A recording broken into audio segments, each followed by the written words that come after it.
Hello, welcome back to another 90 Day Fiancé recap. Let's talk about The Other Way Season 5, Episode 9. Wow, it feels like I haven't seen them in forever. Maybe it's because I didn't recap the last time they were on when Kim and TJ's brother Yash got into that huge argument on a rooftop. So in this episode, Kim and TJ are going to their wedding venue to check it out and see how things are going. Now, Kim decides to drive this time, and she's so excited. She's like, I want to be able to do whatever I want, whenever I want. I need some independence, so I need to get used to driving in India. And then she goes, I'm not a bad driver. And 10 seconds later, she literally crashes into another vehicle. I'm not a bad driver. Skirt, skirt. Flank you, buddy. And then they stop so TJ can take over. And what was super shocking was the fact that TJ was so calm. He saw this ginormous gash on the side of his car that was caused by Kimberly. And he was like, okay, well, I just don't want to get into another argument with her. I mean, is he that traumatized? When I went outside, I was looking at my baby, like my car. It has that dent, a scratch. I couldn't say anything because I don't want to argue anymore. So they get to the wedding venue and she meets up with the decorator and she tells him everything she wants. And she's like, I want a lot of white with baby pink accents. I don't want that red. I don't want that hot pink fuchsia. No, light pink and a lot of white. And the decorator's like, oh yeah, we have white. And Kim's like, oh, okay. I think the decorator knows exactly what I want. So I'm really happy. We know shit's going to go down. I have a feeling there's going to be a ton of color, a lot of red, a lot of fuchsia. And she's going to wreak havoc. She's going to lose her. In another scene, Kim is upstairs doing her thing. TJ goes up the stairs. And first of all, are they living together in the upstairs apartment? Or is she still living there alone while TJ lives downstairs with his parents? If anybody knows, let me know. I'm not sure if I missed that part. But anyway, TJ goes upstairs and he's like, Kim, can you come down and, let's just talk all together. And she's like, do I have to? And he's like, yeah, the wedding's in 3 days. And I just want everyone to make up before the wedding. I want the good vibes. So she's like, okay. Well, she goes downstairs and she's wearing ripped jeans. And apparently that is not a respectful clothing article to wear in front of elders. So she clearly did not know this. And the mom is pissed. She's going off. She's like, oh my gosh, she's so disrespectful. I can't believe she came in here with, dressed up like a whore. And TJ's like, come on, Mom. It's not like this is the first time she's dressed like this. You've seen her dress like this before. And she's like, well, it's your responsibility to teach her about manners. You can totally tell Yash has been in Mommy's ear the whole time. He's been talking so much ish about Kimberly. I mean, I wish I was a fly on that wall while he was talking to his mom all about Kimberly. And the mom was like, I can't believe she's accusing Yash of inappropriately touching her. You know what could happen? We could all go to jail. And I was like, inappropriately touch? When did he touch her? Oh, it was when they were on that rooftop. And I can't remember, but I think he was just he touched her shoulder or her arm or something. So anyway, the mom is pissed and Yash is egging her on. And she's like, all I did was be nice to her and welcome her into my home. And, I accepted her as my daughter-in-law. And Yash is like, and look what she did. She just disrespected our whole entire family. And TJ's like, Yash, shut up. Stop talking. And basically they're yelling and screaming at each other. Kimberly looks like she's getting very, very stressed out. She stands up and walks out of the room. All three of them are still yelling at each other. Kimberly is on the stairs. She's crying.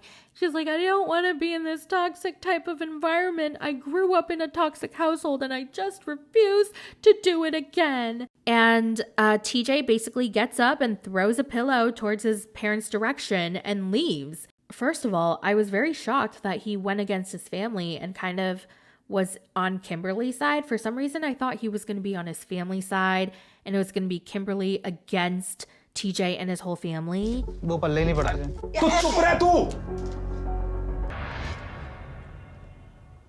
वो कहती है I don't like your family, I don't want to live with your family. आफत हो गई है क्यों अभी pant के चक्कर में तो मेरा जीना कर दिया रे? आफत आ गई, शादी क्या हुई है? तुम उसको एक काम करो, उसका मामला खत्म कर दो, तुम ये शादी मत करो, ऐसा कर लो। तो पकड़ो ये। बात करना And also, he's kind of acting like a child, no?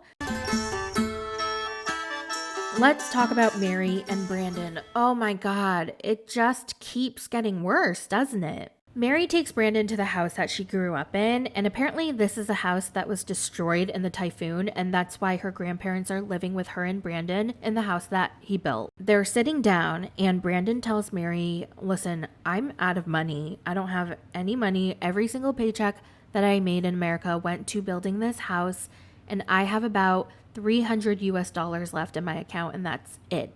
So is it possible that we ask your grandparents for a little help? And Mary immediately shuts it down. Not only does she immediately shut it down, her face gets red, her voice gets shaky, and tears are forming in her eyes. And she starts saying like, no, we can't ask my grandpa. Like, leave him out of it. Because he doesn't have a lot of money. Just don't depend on my grandparents because they have their own problems. Brandan's like, but we're in a desperate situation. I don't know how we're gonna eat in a week or two. Like, we need money. And she's like, no, leave my grandpa out of it. He sacrificed so much for me. He's the one who sent me to college. And then Brandan calls her out and says, you went to college on a scholarship. He didn't pay for your college. You had a scholarship. He's the one who gave us Without food. any interruption, please. I just want to explain. He's the one who gives us food. You I'm talking didn't about know money. anything about the sacrifice of my grandfather. In America, you don't struggle like this, like us. So Brandan, ever so gently, explains to Mary that Americans suffered too. Other countries think that America is like great and everyone there is just rich and happy and fat. No, it's not like that. In America, everyone struggles too. There was a time when I couldn't eat.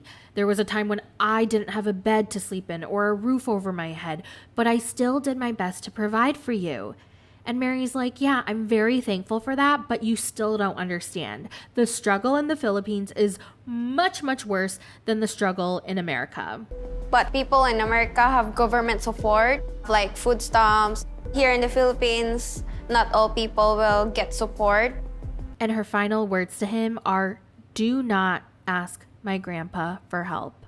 And then he just lays off grandpa. He says, listen, I don't ever want to put you in this much of a stressful situation, so we'll figure something out. Brandan is clearly very stressed. He knows that money is dwindling down. He needs money, but Mary doesn't want to ask grandpa for help. Mary wants to make necklaces to sell. I mean, how many necklaces are you going to sell to be able to get groceries for a week?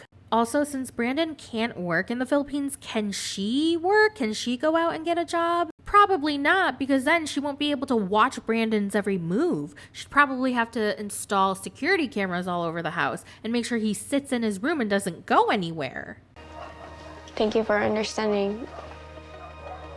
You know I love you, right? Yeah, I know. Thank you.